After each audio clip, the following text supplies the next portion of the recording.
Buenos días, mi nombre es Angie Arroyo, de segundo semestre de Seguridad y Salud en el Trabajo. El tema el cual corresponde son los lípidos.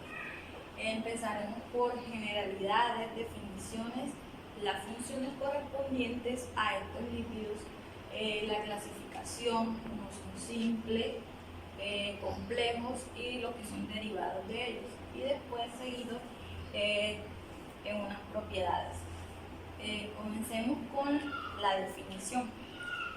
Los lípidos son un conjunto de moléculas orgánicas que están constituidas principalmente por carbono e hidrógeno y en menor medida por oxígeno, los cuales integran una cadena hidrocarburadas olifáticas o aromáticas, que también pueden contener fósforo, azufre, hidrógeno. Los solubles, los lípidos son insolubles en agua. Un ejemplo claro es la unión del agua con el aceite. Estos no se pueden mezclar, son insolubles. Los solubles, también los lípidos son solubles en solventes orgánicos no polares, como el benceno, el etel, el cloroformo, el hexano, entre otros. Funciones. Como funciones tenemos energética, fuentes de calor, reservas de agua, transporte, estructura y de manera protectora. Bueno, de función energética, estas preservan la energía. Se dice que los lípidos o grasas tienen mayor fuente de energía que la glucosa, es decir, las azúcares. Un ejemplo claro son los animales, los cuales habitan en zonas polares, los cuales hacen el proceso de invernación.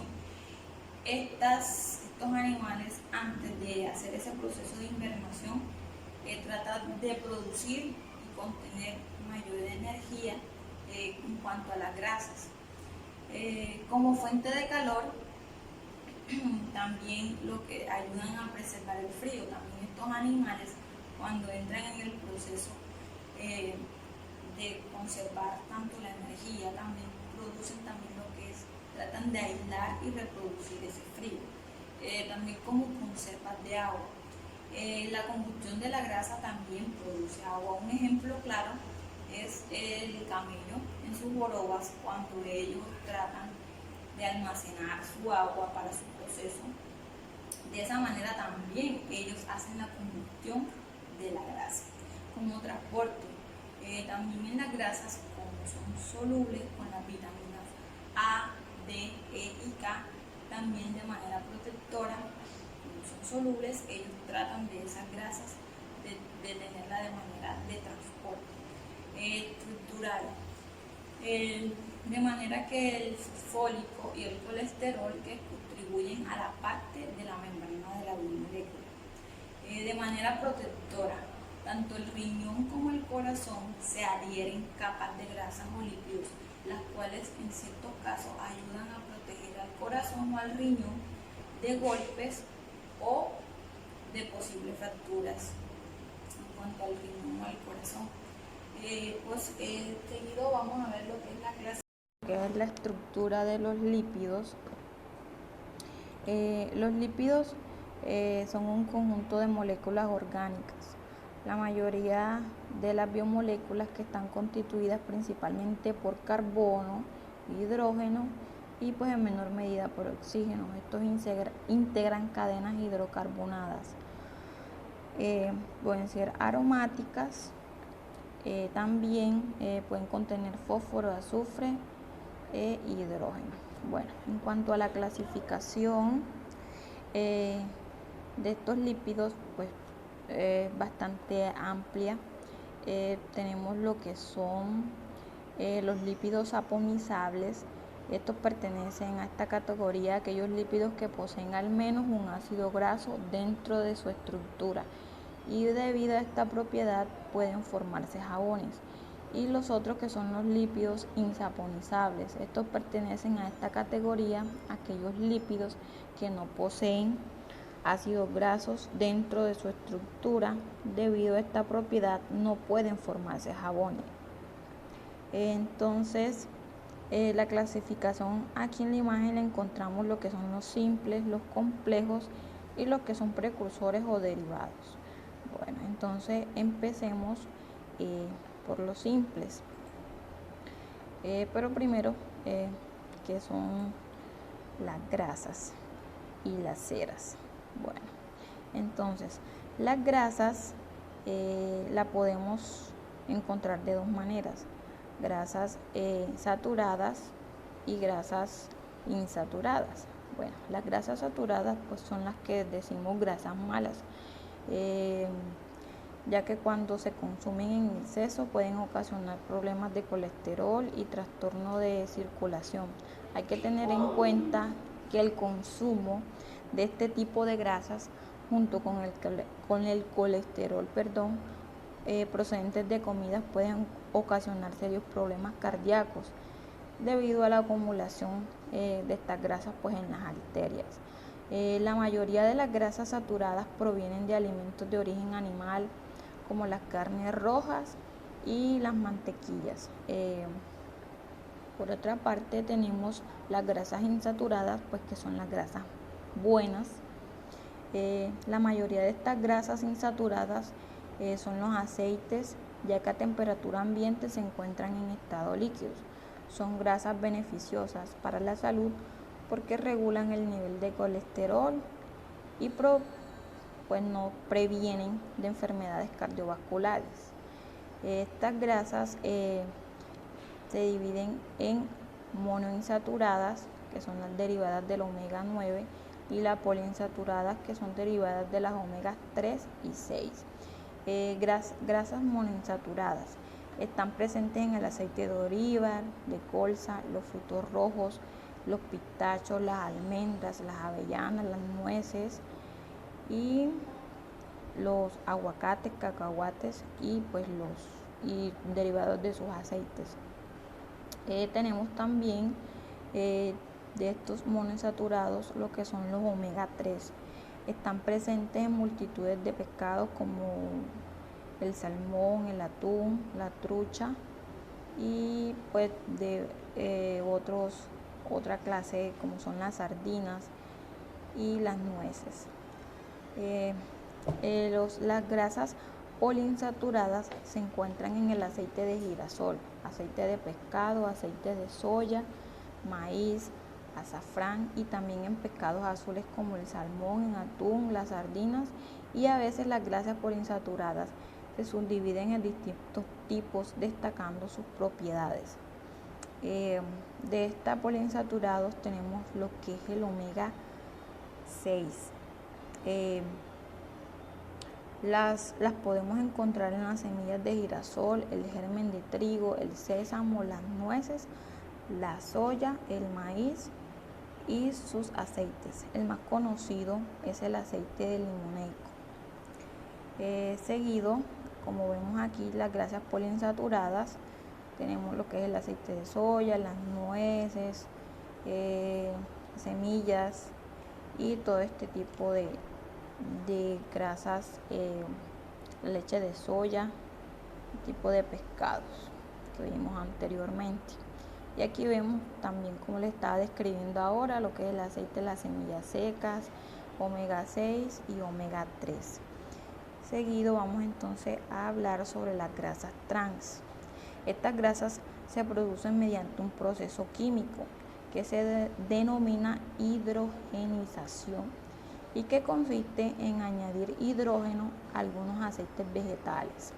Este procedimiento se emplea con el fin de potenciar el sabor y mejorar la textura de los productos alimenticios, prolongando su vida útil de un bajo costo.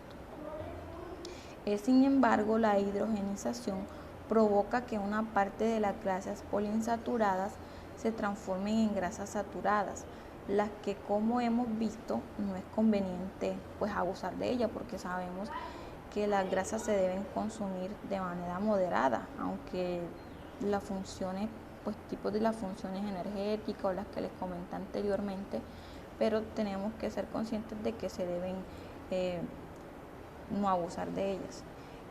Por ello, es aconsejable consultar las etiquetas que vienen en este tipo de alimentos. Seguido, lo que son las grasas sin. Un ácido o graso sin es una grasa insaturada que posee los grupos semejantes o idénticos en el mismo lado de un doble enlace. Los ácidos grasos sin son isómeros a los ácidos grasos trans, en los que estos ácidos se disponen a un lado de doble enlace. ¿Qué diferencia podemos encontrar entre el ácido sin y las grasas trans? A diferencia de las grasas saturadas que no poseen doble enlace, las grasas insaturadas al menos sí poseen uno. Dicho doble enlace puede estar configurado como si, pues del mismo lado, o trans, lado opuesto. O sea, quiere decir que un mismo lado es sí y pues del lado opuesto es trans, lo que relaciona la posición de los átomos e hidrógenos alrededor del doble enlace. Seguido hablaremos del otro tipo, que son las ceras. Pues estas ceras están formadas por un alcohol de cadena larga, monohidríxido y un lado graso. Las ceras son lípidos simples formados por alcoholes no valantes del tipo de los esteroides y por ácidos carbolísicos, los mismos que componen el resto de las grasas. Como vemos, pues las pastas, las gomas comestibles, y de manera industrial también pues las utilizan para todo tipo de cosméticos industriales o de tipo cosméticos faciales y cremas, desodorantes y todo ese tipo de cremas. Seguimos con los lípidos complejos. En estos lípidos complejos tenemos lo que es el fosfolípido y el glucolípido. Los lípidos fosfolípidos, por decirlo así, son los que forman parte del grupo de lípidos derivados del glicerol. Su estructura es similar a la de los trigliceroides y presenta una mejor absorción y utilización de estos. El aporte diario de los fosfólicos varía entre 2 y los 8 gramos para aprovechar sus virtudes, pues estos pueden adoptar por alimentos como las nueces, las almendras y la yema de los huevos. Pues estos ayudan a regular el colesterol en cierta parte, pues a un complejo lo que es la soya, conocida como la lecticina, con poder saneante, y otros como las carnes, las vísceras, los pescados, mariscos o aceites. Ahora, por otro lado, tenemos los glucolípidos. Estos están compuestos por una manera de cerámica, que están constituidos por esfingolicina más ácido graso y un glúcido de cadena corta. Estos carecen de grupos fosfólicos. Entonces seguimos con lo que son los lípidos derivados. Estos lípidos derivados, como vemos en la imagen, constituyen lo que son los pertenos y los esteroides. Los pertenos,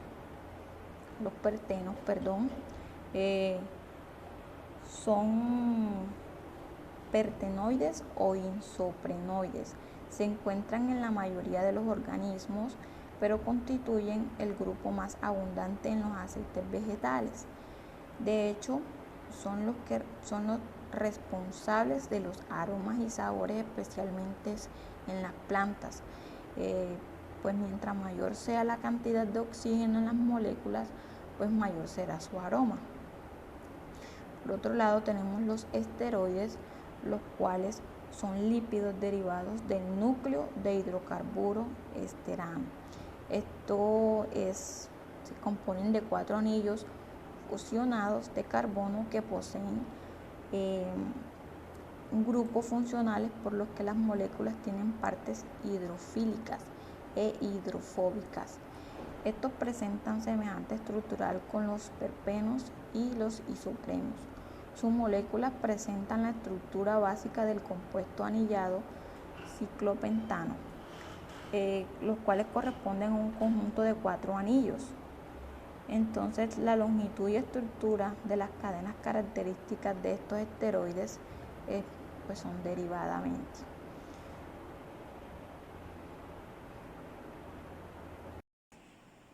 Para concluir con este tema de los lípidos, vamos a hablar de las propiedades. Estas propiedades, como les comenté anteriormente, son solubles en agua, insolubles en agua, y solubles en solventes, tanto como el éter y el benceno. Estos insolubles en agua son los hidrófobos, que son apolares, y los antifílicos o antipáticos, que son apolares o en cierto caso polares. Entonces, para que nos quede claro que los insolubles son hidrofílicos y en los que son insolventes son los hidrófobos. Como ya sabemos que les mencioné anteriormente, que son las grasas, los aceites, los éteres y las ceras. Espero les haya quedado claro el tema y les haya gustado. Que tengan buen día.